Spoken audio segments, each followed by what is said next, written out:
یسوع کے نام میں آپ سب کو سلام۔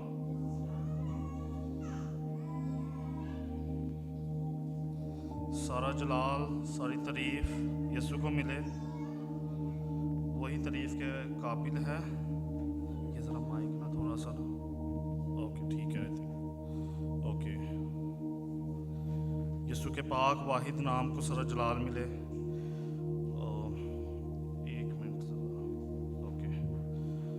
آج ہم کچھ باتیں جو ہے سیکھیں گے، کچھ کریں گے، کچھ سمجھیں گے، اور جب کہ یہ مین سنڈے ہے، آدمیوں نے کچھ نہ کچھ کرنا ہے آج کے دن، تو بڑی خوشی کی بات ہے کہ کچھ جو کر رہے ہیں اور جو نہیں بھی کر رہے ہم ایک ہی ہے، برکت مل رہی ہے۔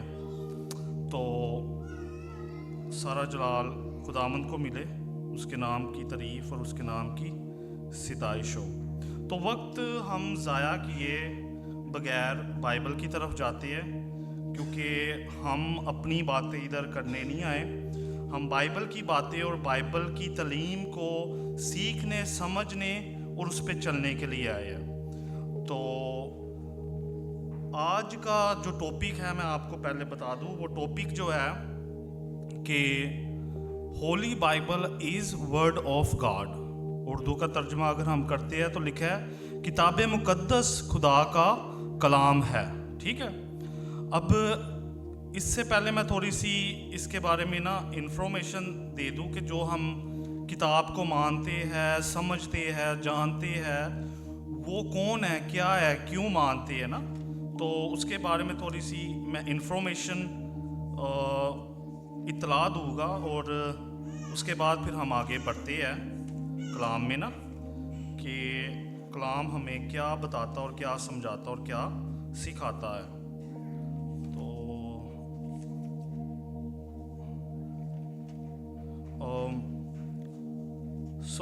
تھوڑی ہم انفارمیشن لے گے بائبل کے بارے میں کہ بائبل جو ہے نا کیا ہے کیا نہیں ہے۔ تو یہ بات ہے، پہلے نمبر پہ تو ہم یہ سمجھیں گے، یہ جانیں گے کہ جو یہ بائبل لفظ ہم استعمال کرتے ہیں، ہولی بائبل جو لفظ ہے ہم استعمال کرتے ہیں، یہ کیوں کرتے ہیں، کہاں سے نکلا اور کیا اس کی ہسٹری ہے۔ تو جو ہم بائبل لفظ استعمال کرتے ہیں، یہ بائبل لفظ نکلا ہے گریک لینگویج سے، یونانی زبان سے یہ لفظ نکلا ہے۔ یونانی زبان میں اس کو کہا جاتا ہے طبیبلیا، یہ لفظ کہا جاتا ہے یونانی زبان میں۔ اس سے کرتے کراتے یہ لفظ انگلش میں ٹرانسفر ہو کے تو یہ لفظ آیا بائبل۔ اور اس کا مطلب کیا ہے، اس کا مطلب انگلش میں تھوڑا بتاؤں گا، پھر اردو میں بتاؤں گا، بڑا ایزی اور آسان کر کے کہ سمجھ آ سکے سب کو۔ تو انگلش میں جو ہے بائبل کا مطلب ہے، کتاب مقدس کا جو مطلب ہے وہ یہ ہے لائبریری آف بکس۔ اور اردو میں کیا اس کا مطلب ہے، اردو میں مطلب ہے کتابوں کا مجموعہ، یہ سب کو پتہ ہے۔ اور اس کے علاوہ ہمیں یہ بھی پتہ ہے کہ کتاب مقدس میں، یا نہیں بھی پتہ ہم یہ بھی جان سکتے ہیں آج کہ کتاب مقدس میں 2 عہد نامے لکھے ہوئے ہیں، ایک پرانا عہد نامہ اور ایک نیا عہد نامہ، ٹھیک ہے۔ ٹوٹل پرانے عہد نامے کی اور نئے عہد نامے کی جو کتابیں ہیں نا وہ ہے 66 بکس ہے، ٹھیک ہے۔ اور پرانے عہد نامے کی کتنی کتابیں ہیں؟ 39 بکس ہے، یا 39 اولڈ کی ہے، اور نئے عہد نامے کی کتنی ہے؟ 27، ٹھیک ہے۔ اور کتاب مقدس میں کتنے چیپٹر ہے؟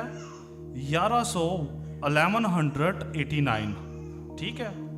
اس کے علاوہ جب پہلی دفعہ یہ کتاب مقدس جو لکھی گئی تھی، یہ لکھی گئی تھی 3 زبانوں میں، 3 زبانوں میں یہ بائبل مقدس لکھی گئی تھی۔ اور کون سی زبانیں تھی وہ؟ یونانی، ارمانی، ارامیک، اور اس کے علاوہ جو تھی ارامیک زبان میں لکھی گئی تھی، اور ہیبرو میں اور گریک میں، ٹھیک ہے۔ اور 1500-1600 के पीरियड के अंदर ये किताब मुक़द्दस लिखी गई 40 लोगों के ज़रिए, फ़र्क 40 लोगों के ज़रिए ये किताब मुक़द्दस लिखी गई। अब हम आते हैं कि हमने किताब मुक़द्दस को जो मानना है, जो समझना है, क्यों समझना है, ये किताब मुक़द्दस क्यों खुदा का कलाम है। क्योंकि किताब मुक़द्दस खुदा का कलाम इसलिए है क्योंकि हमें ये बाइबल, ये किताब मुक़द्दस बताती है कि ये खुदा का कलाम है। इसके अंदर हमें ऐसी आयतें, ऐसे सहीफ़े, ऐसी बातें मिलती है कि ये खुदा का कलाम है। अब हम उन बातों की तरफ जाते हैं। ठीक है, ये थोड़ी बहुत मैंने इंफॉर्मेशन जो थी मैंने देनी थी वो दी है। पहला जो ज़बूर है, हम ज़बूर की तरफ जाते हैं कि उसके अंदर हमें एविडेंस, रेफरेंस या वो तहकीक मिलती है या वो मिलता है कि ना ये खुदा का कलाम था। ज़बूर में जाएंगे हम पहले नंबर पे ना, कि ये किताब मुक़द्दस जो है खुदा का कलाम है। हम ज़बूर निकालेंगे 119 और उसकी 105 से 106 आयत जो बड़ी फेमस है और सबको पता है, तो उससे हम इस किताब का आगाज़ करते हैं। तो ज़बूर 119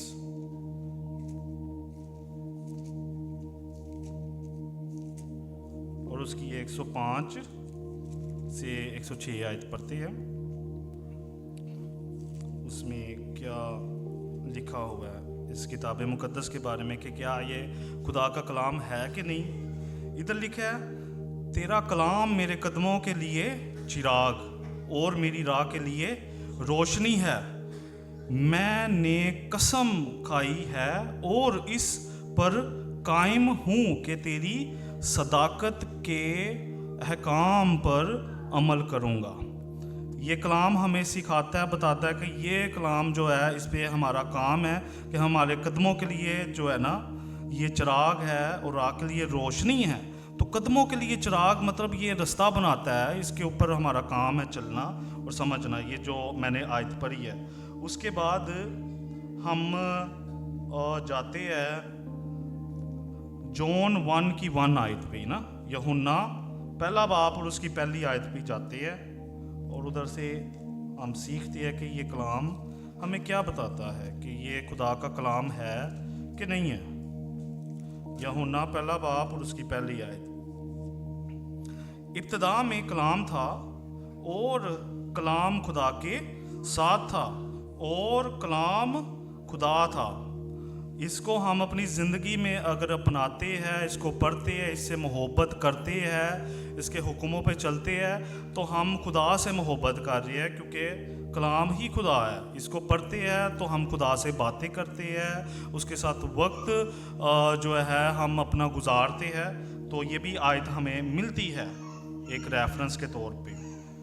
और हम इसके बाद फिर जाते हैं खरूज 24 में जाते हैं। खरूज 24 में जाएंगे और उसकी 12 आयत में। खरूज 24 और उसकी 12 आयत। ओके, खरूज 24 और उसकी 12 आयत में लिखा है। ये थोड़ा सा मैं इसकी हिस्ट्री बता दूँ। ये जब मूसा बनी इसराइल के साथ जब चल रहे थे, जा रहे थे, गुजर रहे थे, तो सबको पता है कि मूसा कोई सीना पे जाता था, खुदा के साथ बातें करता था, टाइम गुजारता था। और उसके बाद खुदा ने इसको अहकाम दिए, 10 हुक्म दिए थे। सबको पता है, बड़ी बेसिक बातें मैं करूँगा। 10 हुक्म दिए थे और 10 हुक्म लेके जब नीचे आया, नीचे का जब उसने माहौल देखा, माहौल बहुत ही अजीबोगरीब उसे मिला कि लोग अजीबोगरीब हरकतें कर रहे हैं, गुनाह की ज़िंदगी में फिर से आ गया। तो उसने प्लेटें तोड़ दी और सारा ये सिस्टम है। तो उसकी बारे की जो बातें मैं इधर करूँगा थोड़ी जिक्र। खरूज 24 बाब और उसकी 12 आयत। और खुदावंद ने मूसा से कहा कि पहाड़ पर मेरे पास आ और वहीं ठहरा रह, और मैं तुझे पत्थर की, लोहे और शरीयत की अहकाम जो मैंने लिखे हैं दूंगा ताकि तू उनको सिखाए। ये जो हुक्म 10 हुक्म इसमें बाइबल में हमें मिलते हैं, ये खुदा ने खुद लिखे हैं और मूसा को दिए ताकि दूसरे लोगों को भी सिखाए। तो ये किताब मुकद्दस में अगर हमें वो 10 हुक्म मिलते हैं तो ये कलाम किसका है? खुदा का। ठीक है, अब और थोड़ी सी मैं डिफ़िकल्ट करूँगा, थोड़ी सी मुश्किल करूँगा बात, लेकिन सबको पता है कि वो जो प्लेटें थी वो मूसा ने गुस्से में आके क्या की थी? तोड़ दी थी। तो अगर तोड़ दी थी तो फिर ये कैसे है खुदा का कलाम? हम फिर से एक आगे वर्ष में जाते हैं, खरूज 31 उसकी 18 वर्ष में। ठीक है, खरूज 31 18 वर्ष या 18 आयत में लिखा है, और जब खुदावंद कोए सीना पर मूसा से बातें कर चुका तो उसने उसे शहादत की 2 लोहें दी। वो लोहें पत्थर की और खुदा के हाथ की लिखी हुई थी। जब वो टूट गई पत्थर की प्लेटें तो उसके बाद मूसा फिर गया है खुदा के पास और खुदा ने उसको फिर से लिख के दी थी।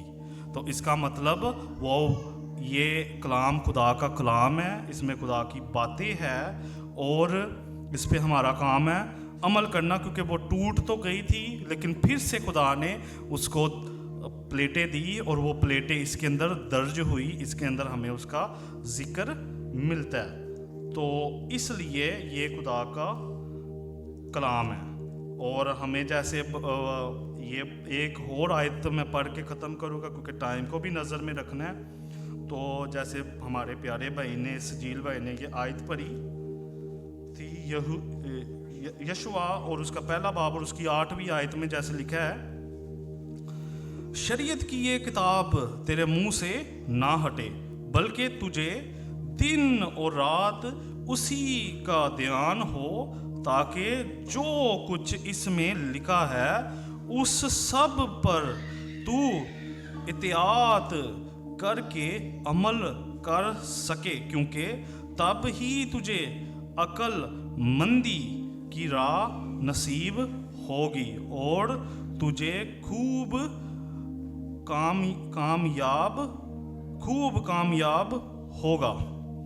तो हमें इस कलाम को पढ़ने की ज़रूरत है, इस पे अमल करने की ज़रूरत है, इसके ऊपर दिल लगाने की ज़रूरत है, क्योंकि ये शरीयत की किताब है, ये खुदा का कलाम है और इसके साथ दिल लगाएंगे तो हम जो है कामयाबी की तरफ जाएंगे और खुदा हमारे से खुश होगा और अपनी बरकतों से, अपनी खूबियों से हमें नवाजेगा। क्यों? क्योंकि ये खुदा का कलाम है। Thank you so much.